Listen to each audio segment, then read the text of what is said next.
moço que agride a esposa, os filhos, ou que é um pedófilo de paróquia, para continuar maltratando os filhos e a esposa diante das vistas de outra congregação, ou escondido quando ninguém está vendo. Pelo amor de Deus, nós precisamos levantar um índice positivo nessa nação. Se a igreja evangélica cresce, a pedofilia tem que diminuir, o crime contra a mulher tem que diminuir, a violência contra a mulher tem que diminuir. E antes que me chame de feminista,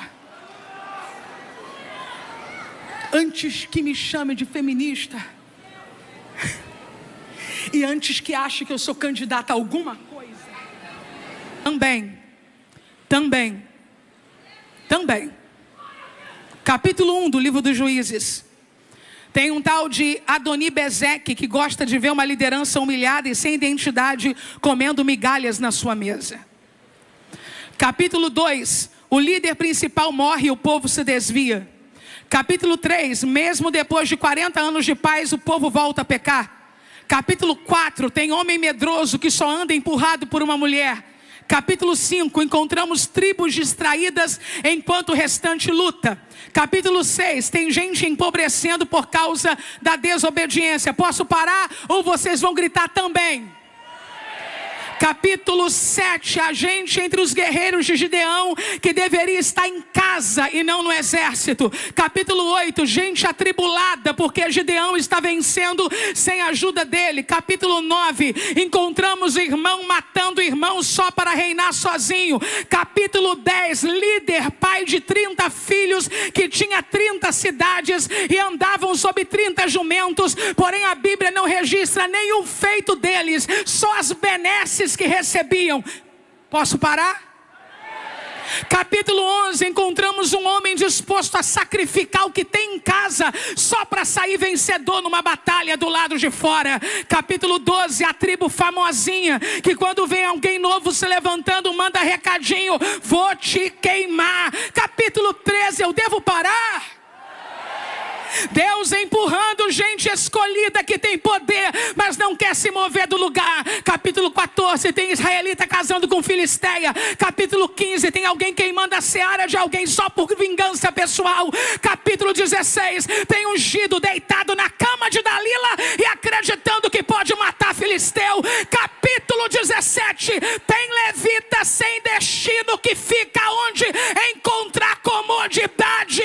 Capítulo de número 18, tem gente trocando o nome da cidade só para ganhar notoriedade. E então, também, ou nós nos levantamos agora para quebrar o ciclo de apostasia, ou nós nos levantamos agora para quebrar o ciclo de maldade nessa nação. Ou nós nos levantamos agora para quebrar o ciclo de abusos na nossa família. Ou nós nos levantamos agora para quebrar maldições em territórios consagrados a demônios. Ou esse também não vai parar jamais. Eu tenho uma palavra esta noite, eu vou entregar. Deus está levantando um exército que vai parar no capítulo de número 18 e vai dizer: nunca mais, nunca mais, nunca mais. Eu quero esta noite te provocar a jogar esse também no chão e pisar e levantar tua voz e gritar: nunca mais.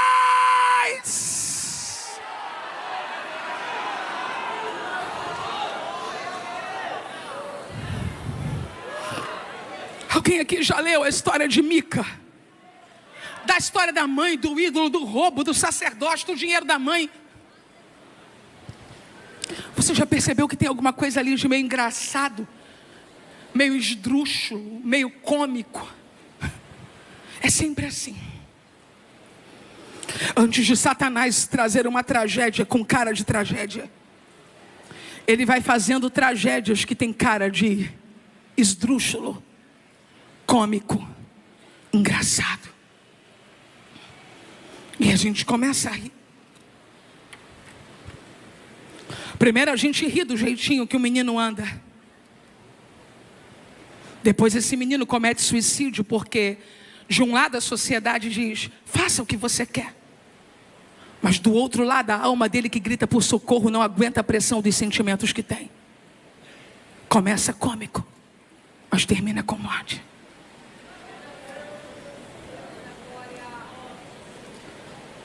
Eu confesso meu pecado. Quantas vezes eu ouvi coisas tão esdrúxulas que eu gargalhei.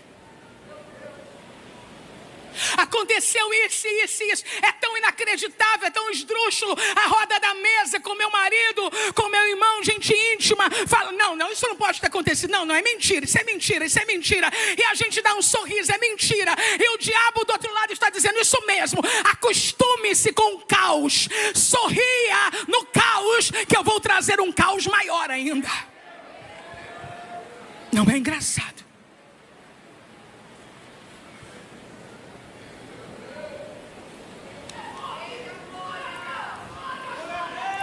Mas os gideões missionários têm a saída.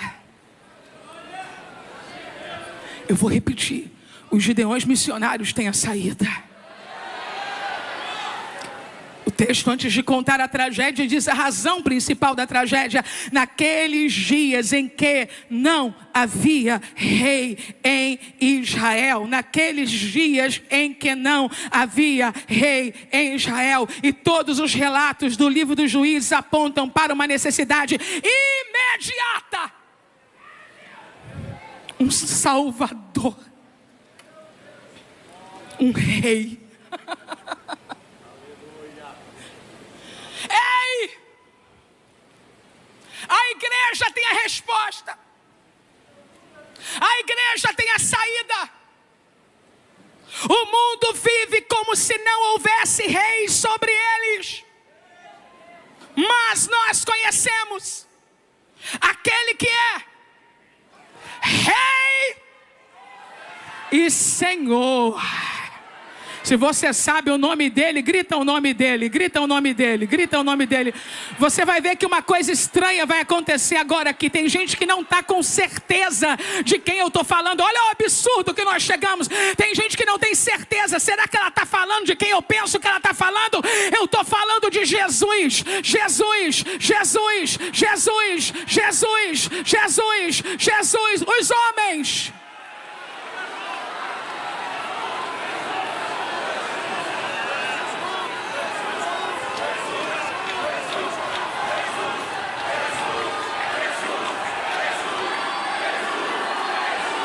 As mulheres ao lado dos homens.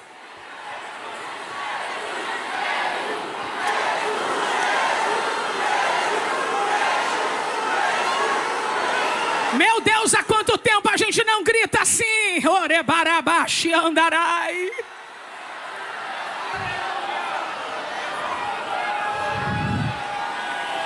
Como não havia rei em Israel, a Bíblia diz que um levita saiu. O levita na casa de Mica, ele estava buscando atividades religiosas que o outro promovessem. Já o levita do capítulo 19 é apresentado como alguém que tem uma concubina. Ele não tem uma esposa, ele tem uma esposa de segunda categoria, um objeto dele. E eu vim dizer algo aqui nos Gideões Missionários, e vou repetir por quantas vezes precisar, em quantos lugares eu estiver. Deus nunca permitiu isso. Deus nunca permitiu isso. Deus nunca permitiu isso. De Abraão até Salomão, os homens crentes que fizeram assim, sofreram danos e criaram danos aos outros. Não ao concubinato, não à poligamia, honra no casamento e no leito sem mácula.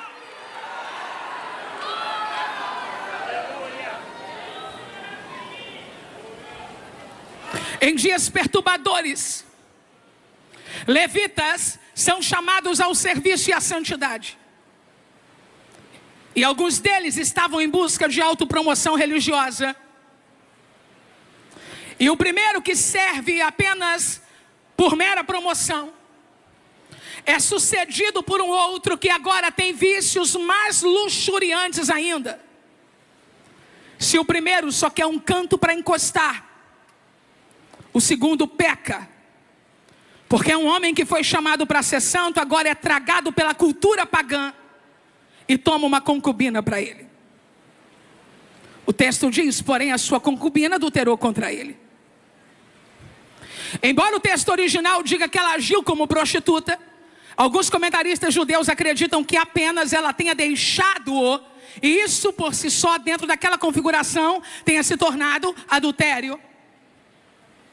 Mas uma coisa é certa, ela saiu da presença desse homem, e ela voltou para a casa de seu pai e passou 4 meses lá. Quem está comigo, diga aleluia. Você sabe onde essa moça nasceu? Sabem? Belém. A menina de Belém é tomada para um casamento no modelo de concubinato por um levita. Sabe-se lá o que sofre na mão desse levita. E ela o abandona, configurando-se adultério. E a única coisa que ela vai fazer que presta nesse momento é voltar para a casa do pai. E eu quero convidar você, moça de Belém, que já apanhou demais pelas escolhas erradas. Volte. Volte. Volte.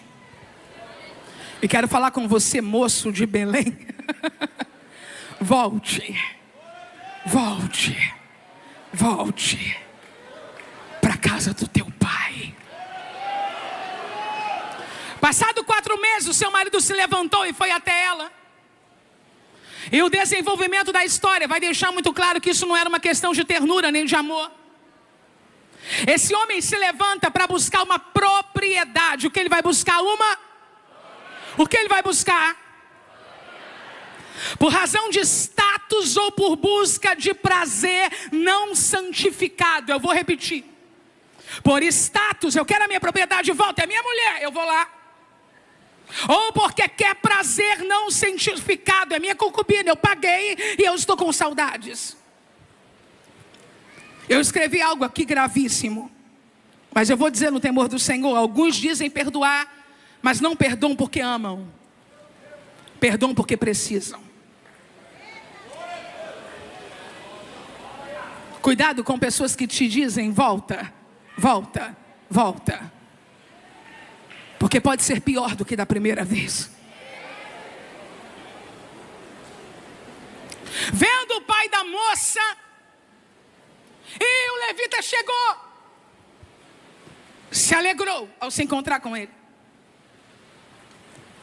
A partir desse ponto, se você já leu o texto em casa, você vai ver que ele mergulha numa gentileza excessiva. O pai da menina, uma gentileza excessiva. Fica, não vai, fica. Isso não tem nenhuma relação com a bênção da hospedagem, não. Isso é um certo desespero que ele tem de fazer com que a filha e ele mesmo fuja dos castigos que a família pode receber pelo adultério dela. Bajular alguém de caráter duvidoso, um sacerdote, um levita chamado para ser santo, mas que vive tomando concubinas para si, só pode indicar uma coisa: prejuízo adiado. Porque quem bajula para não ter prejuízo está adiando a chegada de um prejuízo maior ainda. Pare de bajular levitas que abriram mão da santidade, ainda que para isso você precise assumir as consequências dos seus próprios erros ou abrir mão de alguma vantagem. Compassas encobrem, irmãos nos conduzem de volta ao altar dizendo: ainda tem jeito, ainda tem chance.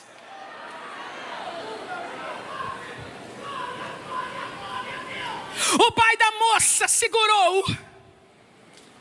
E ele passou ali 5 dias. Quantos dias? Quantos dias? E então se levantou para partir. Durante os 5 dias, a voz dessa menina não é ouvida. Não há nenhum diálogo registrado entre eles. Tudo é dito entre o levita e o pai da moça, o que é normal dentro de uma sociedade patriarcal. Mas é muito perigoso quando não se sabe por que uma pessoa fugiu de um lugar. Ele sai. Mas para! Porque devido à complexidade da viagem, ele já está saindo tarde do lugar onde ele está saindo. Se existe alguém aqui que percebe que deve sair, saia.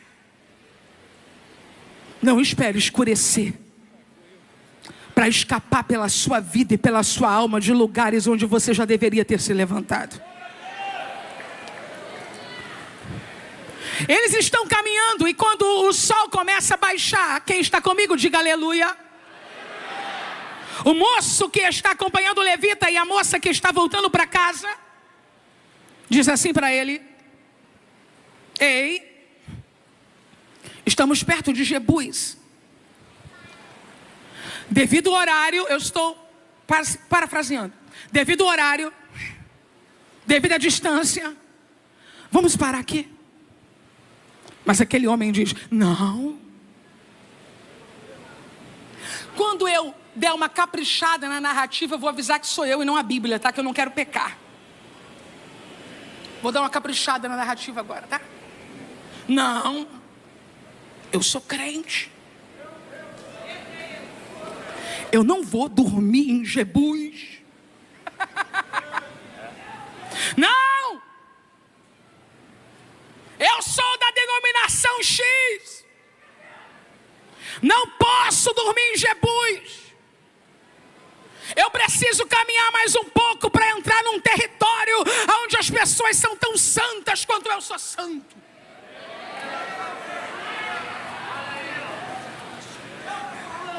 Eu estava debruçada lendo o texto. Pastor Zilmar, eu quero dizer com toda a verdade da minha alma que eu estou lendo esse texto há 13 anos antes de pregá-lo. 13 anos. E eu fiquei imaginando o mundo espiritual em Jebus. E o santarrão dizendo: aí eu não paro. Aí eu não entro.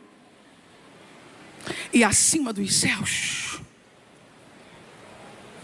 porque o céu sabe dos acontecimentos antes da terra. Jerusalém vai ser levantada aqui. O templo vai ser levantado aqui. O cordeiro vai ser apresentado aqui. Eu sei que tem pregador elegante que não gosta, mas eu sou da Baixada. Um beijo pro pastor Eliel. Pega na mão desse crente que está do teu lado e grita para ele: se soubessem o que Deus está para fazer no teu território, olhariam você de outra maneira. Eu tenho uma palavra para os meus irmãos que estão me assistindo nos centros de recuperação. Eu tenho uma palavra para os irmãos que estão me assistindo no centro terapêutico Uma Esperança Jesus em Caçapava. Eu tenho uma palavra para os irmãos que estão me assistindo no Bom Samaritano. Se Santarrão soubesse o que Deus vai edificar aí, parava.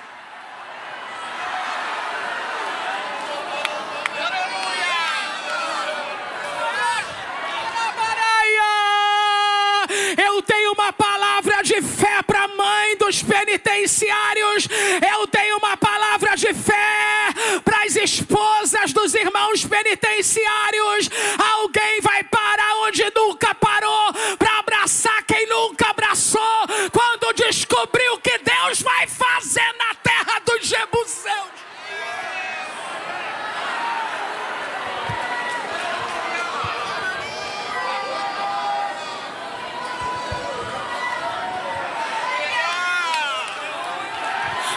agora lá, para agora lá, para agora lá.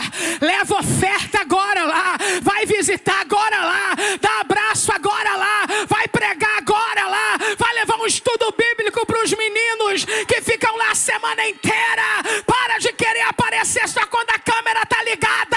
Vai servir.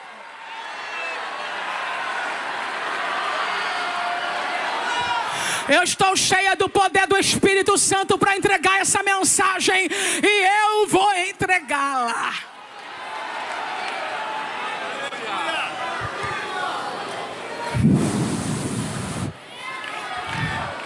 Tá bom? Nós temos duas alternativas. Então, já que na terra dos jebuseus o Senhor não entra.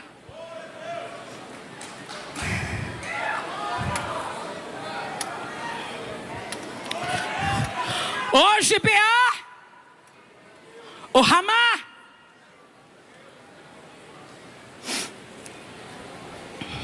ele entra em Gibeá. Aonde ele entra? Vocês foram embora? Vocês ficam tranquilinhos que eu vou entregar a mensagem inteira, hein? Olha para cá. Vocês ainda tem que comprar cachorro quente hoje, ainda tem que ofertar nova missionária, tem muita coisa. Oxente. Ó, no 3 você vai gritar Gibeá. Aonde ele parou? 1, 2, 3. Quem dera chegasse em Ramá. O sacerdote do livro seguinte. Juízes, Ruth, depois vem 1 Samuel. Gente, Juízes, Ruth, depois 1 Samuel. O sacerdote 1 Samuel fez uma casa em Ramá. Quem dera. Quem dera. Ramá, lugar alto. Samuel vai morar lá. Ramá, casa do profeta.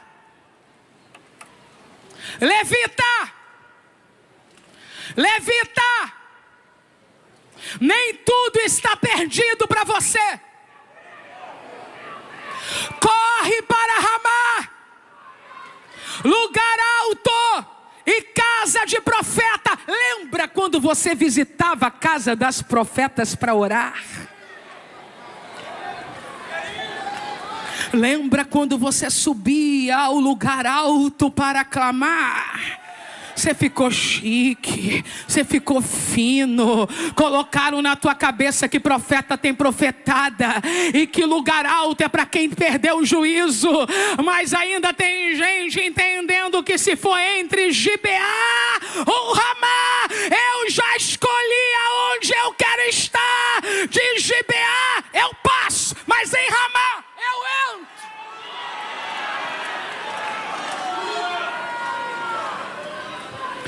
Ele entrou, sentou, e ninguém deu bola para ele. O pessoal que não era de Jebuseus, que era de Gibeá, que ele pensava que eram irmãos dele, não deram a mínima para ele.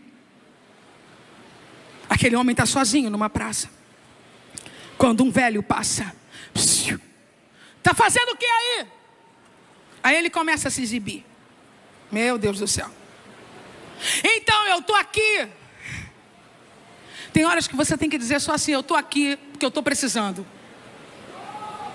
Mas ele começa a se exibir. Eu estou aqui porque, então, eu tenho palha, eu tenho pasto, eu tenho pão, eu tenho vinho, eu tenho serva, eu tenho moço. Guarda essa lista de exibição. E comece a trocar assim: preciso da graça.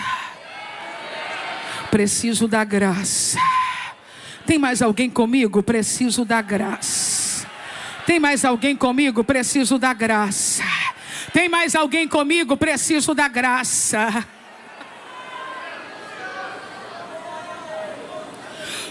O idoso, o senhor entende e diz: tá, vem, vamos lá para casa que eu vou te guardar. Não é bom ficar aqui.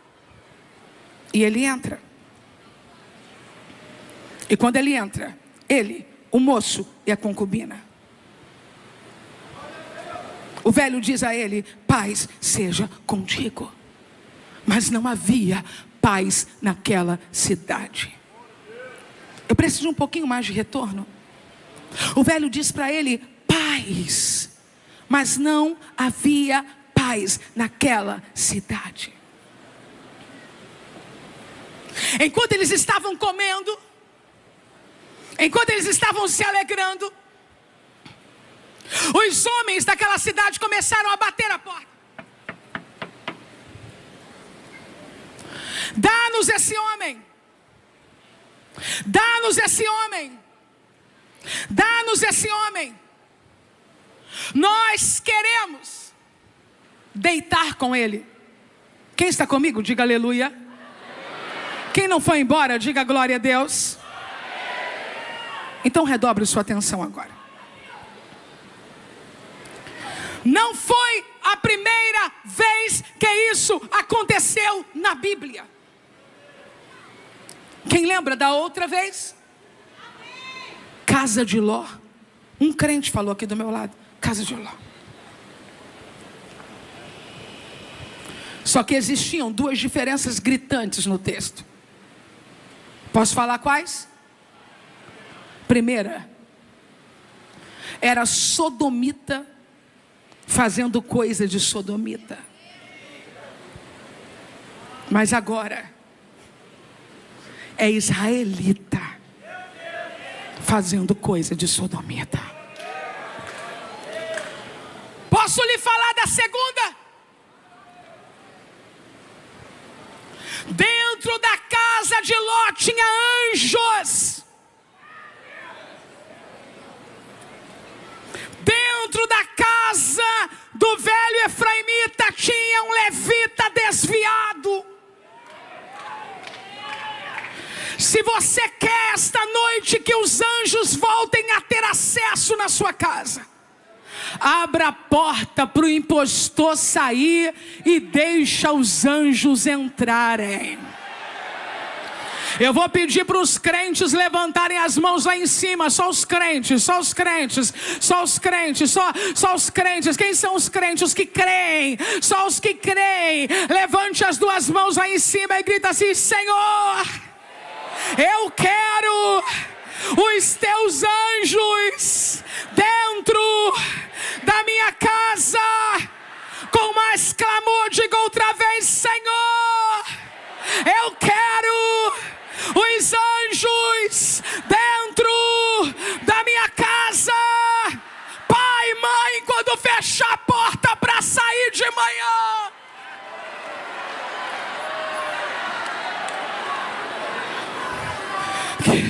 aquele adolescente, aquela criança vai ficar com A, com B, mas você vai dizer assim: Deus, eu quero os teus anjos na minha casa. Eu não estou falando de gente que deixa filho para passear. Estou dizendo para gente que se não sair, criança não come. Deus, põe teu anjo na minha casa.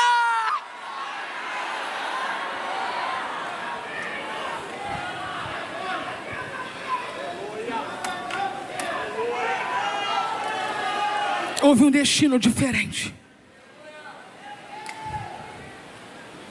Porque dessa vez não tem anjo. E casa que não tem anjo. Será que eu posso falar? Não, não é medo de ninguém não. É só uma preocupação assim para eu não ser radical demais. Mas eu vou dizer que não existe campo neutro no mundo espiritual. Casa que não tem anjo, tem demônio.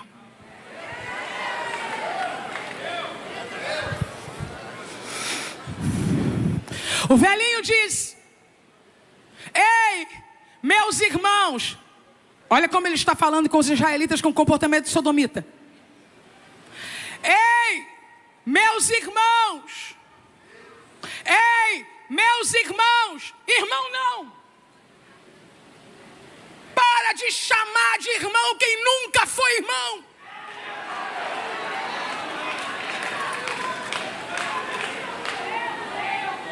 Quero ser claríssima que sodomita não é um sinônimo para homossexualidade, não. Sodomita é também, nesse contexto especialmente, comportamento abusivo contra pessoas. não depende de ser ou não heterossexual para ser abusivo contra as pessoas. E se você conhece gente abusiva contra pessoas, pare de chamar de irmão para manter protocolo. Não é irmão!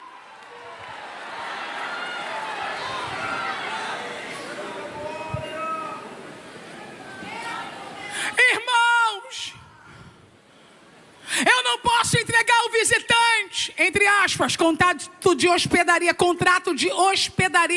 no Oriente Antigo, intrínseco nas relações sociais. Não posso entregar o visitante. Tem aqui a minha filha, olha a ideia do... E tem aqui uma moça com ele. Não defenda isso como cultura. Isso não é cultura. Isso não é cultura. Ou a gente grita agora que incesto não é cultura, ou não vai ter uma outra geração para gritar.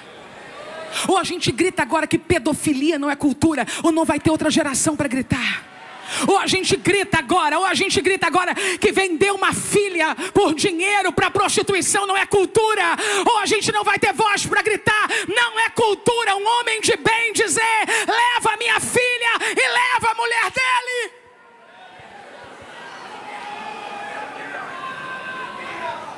A igreja precisa trabalhar na anticultura mundanista. Princípio bíblico é o homem ser capaz de dar vida pela mulher. Ou a gente vai passar a vida pregando submissão feminina sem pregar heroísmo masculino. Olhe para mim. Olhe para mim.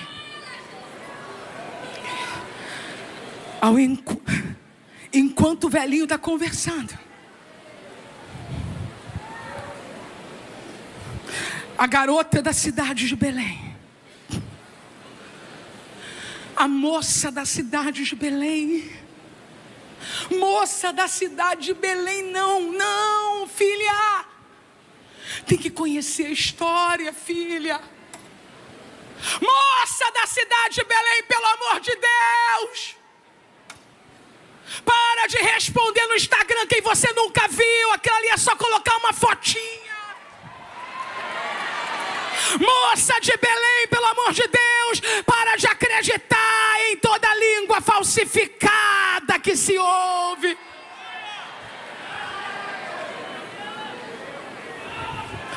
Eu imagino e quero convidar cada mulher que está aqui e os homens que têm temor ao eterno para imaginar como o coração dessa menina, filha desse homem e dessa moça, ficou quando o nome delas foi mencionado. Orecamachia.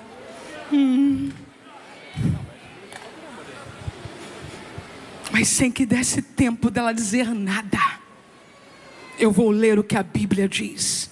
Então, aquele homem, o levita, pegou a sua concubina e lhe a tirou para fora. Ele abriu a porta e jogou a menina para fora, na mão de homens odiosos. Cuidado, moça de Belém. As duas foram oferecidas, mas só a moça de Belém sofreu dano.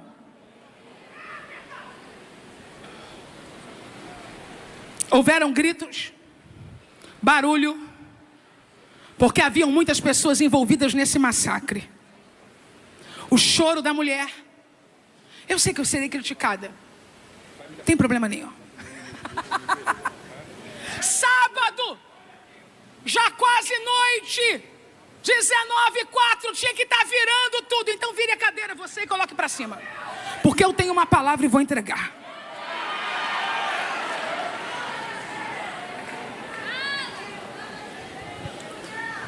Há um grupo de pecadores ali, violentando uma moça, e o restante inteiro da cidade deita e como se nada tivesse acontecendo. Eles toleravam uma classe terrível de pecadores, como se não pudessem fazer nada. Mas nada pode ser pior do que saber que o levita, quem? Dormiu.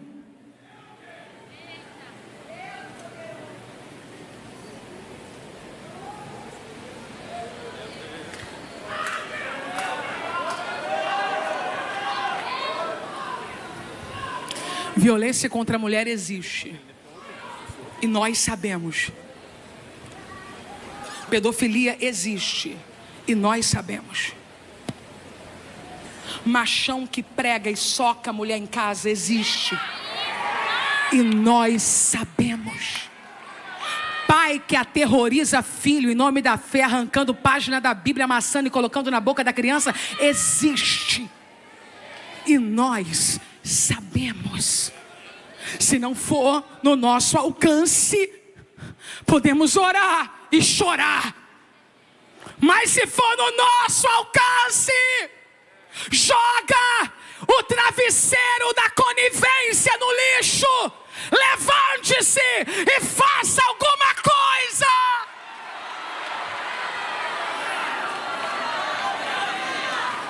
Ou vamos ter que engolir nas redes sociais um índice que eu gostaria de não apresentar esta noite, mas eu terei que apresentá-lo, porque não posso me eximir depois de estudar um texto por 13 anos e me calar na oportunidade que tenho de falar para a igreja no Brasil e no mundo, porque querendo ou não, quem tem inveja dos gideões missionários da última hora, Deus confiou esse púlpito aqui para o Brasil e para o mundo.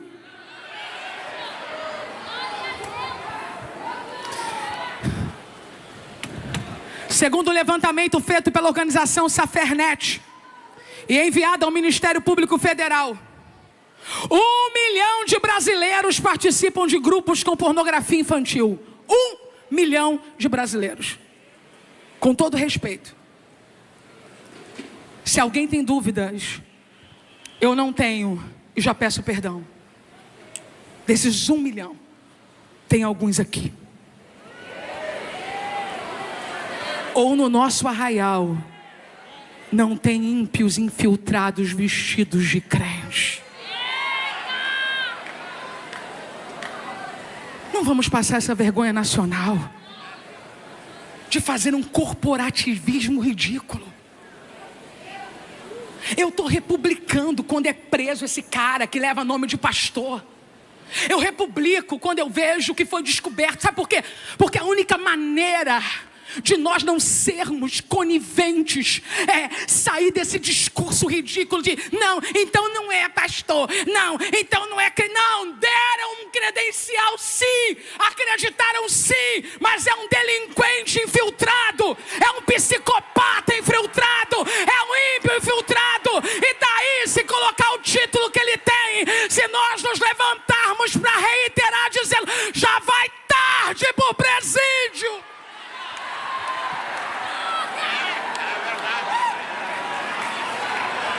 Eu estou contando com os pais aqui para orarem. Eu estou contando com os pais, com os avós. Oh, só corta o coração quando é na nossa casa.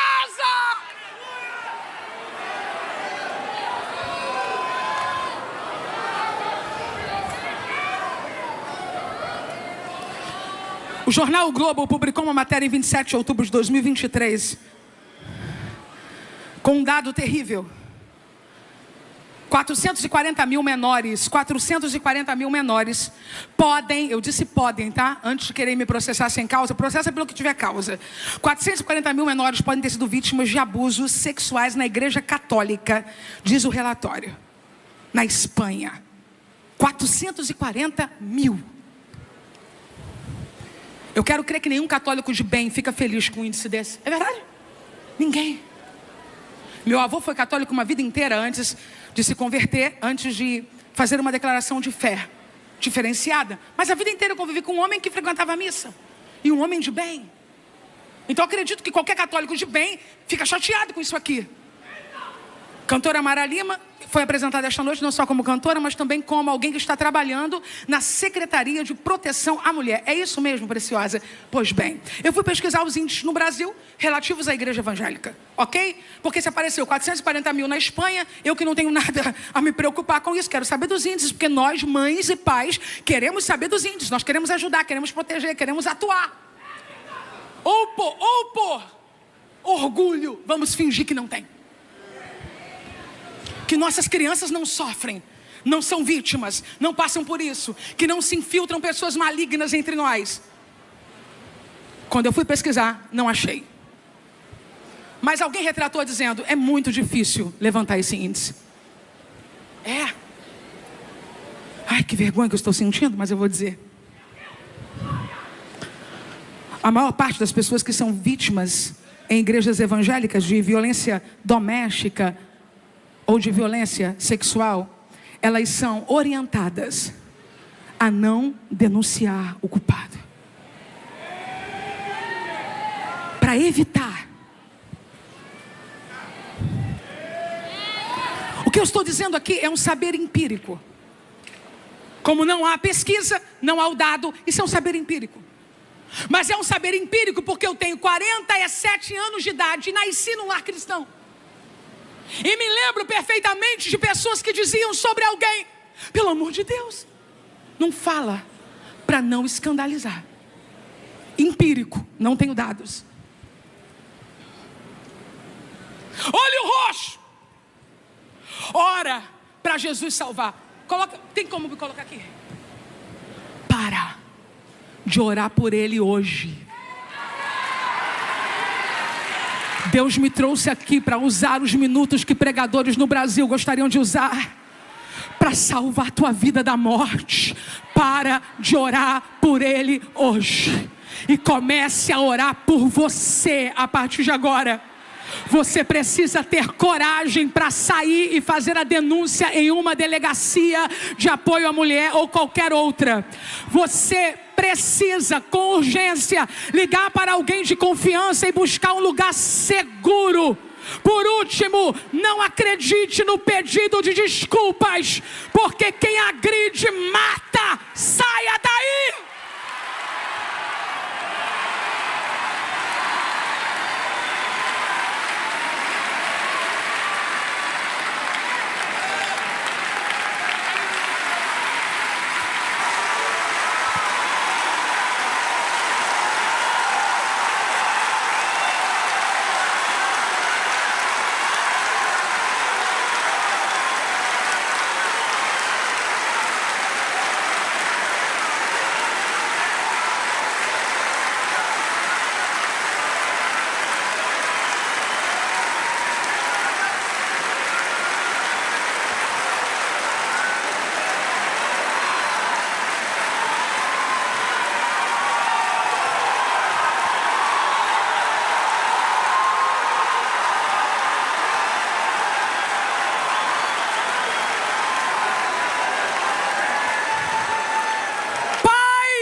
Eu vou esperar.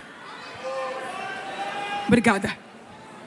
Pai, mãe, ele não é ungido. Eu sei que falaram para você assim: ai daquele que toca nos ungidos. Eu sei que falaram para você, e eu também li e acredito piamente, porque acredito 100% na Bíblia: não toqueis nos meus ungidos, nem maltrateis os meus profetas.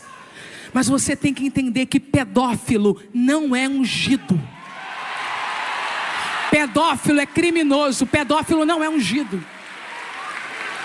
Pai, mãe, levanta dessa igreja, vai fazer uma denúncia agora. Já fez a denúncia, não permaneça num território onde a palavra do seu filho seja contestada, levando ele a futuros traumas. Não existe capacidade de se encontrar na mesma figura um pastor e um abusador. Ou é pastor ou é abusador. Saia daí agora.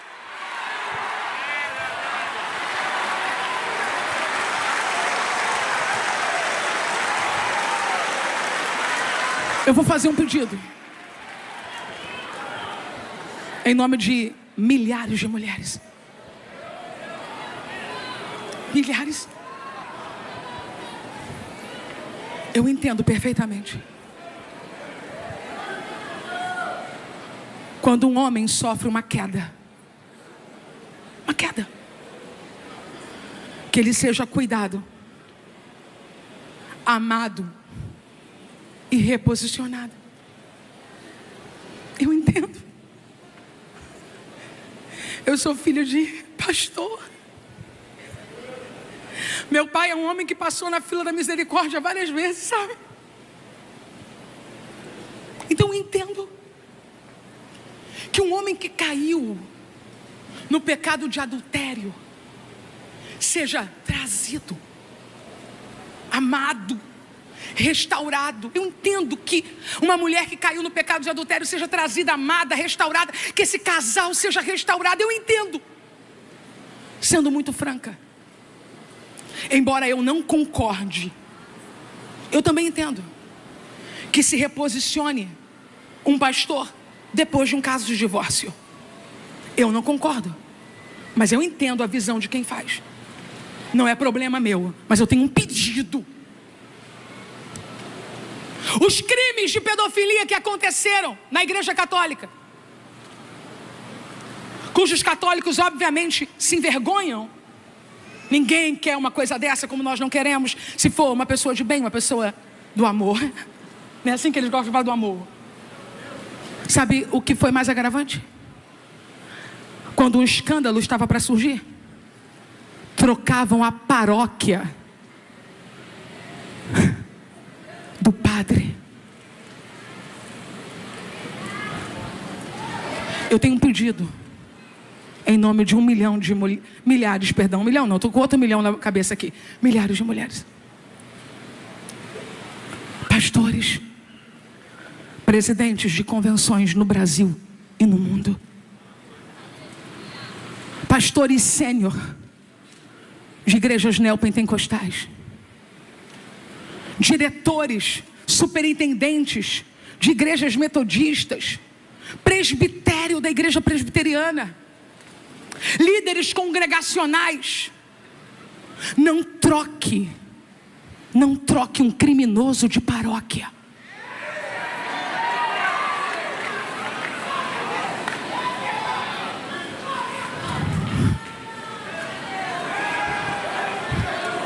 Não mande esse presente embrulhado para ninguém.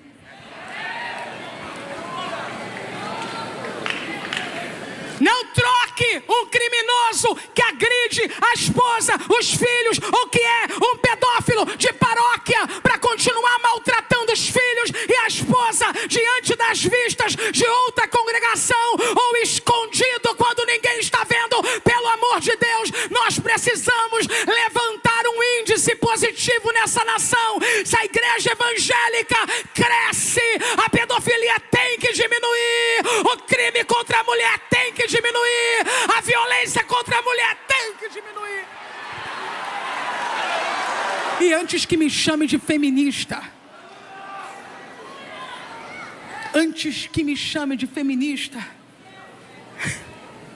e antes que ache que eu sou candidata a alguma coisa,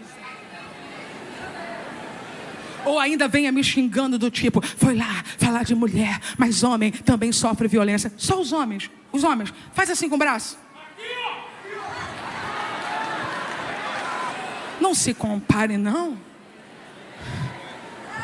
Eu não vou pedir para uma irmã magrinha, não vou pedir para uma irmã gordinha, baixinha ou altinha, uma mulher ficar em pé aqui, mas vou dizer para cada homem que há uma diferença sim. Os senhores têm poder de governo, os senhores têm poder de liderança, os senhores têm força bruta nos braços e nas mãos. Não compare a violência contra um homem por questões N e Y, contra mulheres que estão em apartamentos trancadas, que estão em casas trancadas, que moram fora do país e não falam a língua. Pelo amor de Deus, não é mentindo que a gente vai recuperar a dignidade. É de cabeça erguida.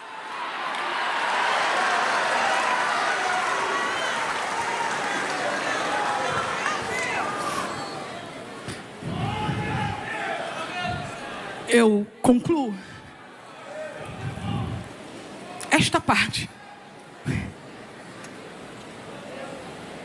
dizendo que o número para ligar em caso de violência contra a mulher é 180.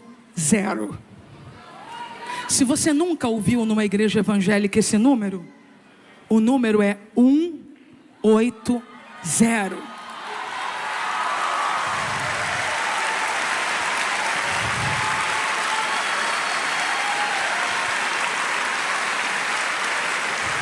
Agora, se você é uma criança, olha para ti aqui, está assistindo os Gideões, o papai e a mamãe saiu. Você é uma criança, está assistindo os Gideões. Se alguém está fazendo algum mal a você, querendo tocar em alguma parte do seu corpinho, se essa pessoa que mora aí na sua casa fala, se você contar, vou matar seu pai, vou matar sua mãe, não acredita. Tem um número para você ligar agora. Você sabe mexer no celular. Você vai ligar agora com calma, respira, porque foi Deus que colocou a tia nessa live para te ajudar. Respira. Respira. Estou achando o número aqui. 100. 100. 100. A tia vai dizer de novo. 100. Liga. Liga. Aproveita que você está sozinha agora. Liga. E pede ajuda.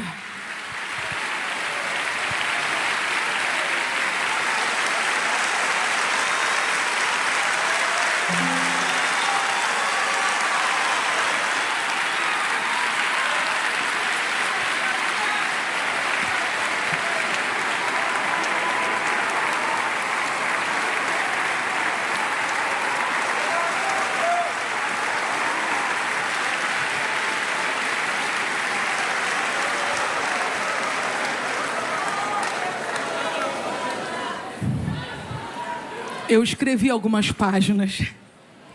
Afinal, foram 13 anos, né?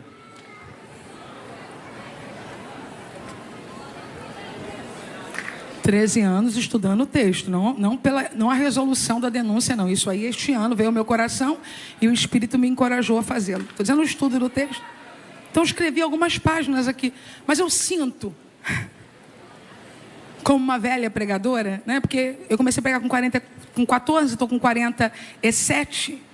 Então, esse ano, eu completo agora, quando eu fizer 48, 34 anos pregando. Pregando há 34 anos, eu tenho que ter o termômetro.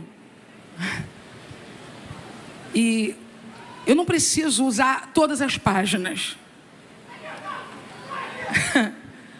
Eu preciso entregar. E por isso entreguei o que vim entregar. O irmão do teclado pode me ajudar?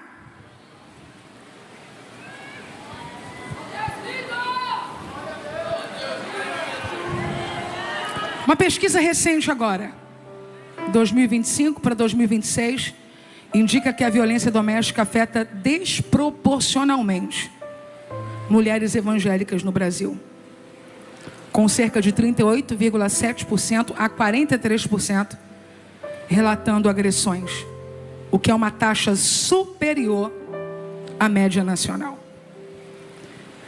69% dessas mulheres, elas buscam a igreja como um primeiro socorro. E aí? E aí? Vamos criar secretarias de acolhimento dentro das nossas igrejas?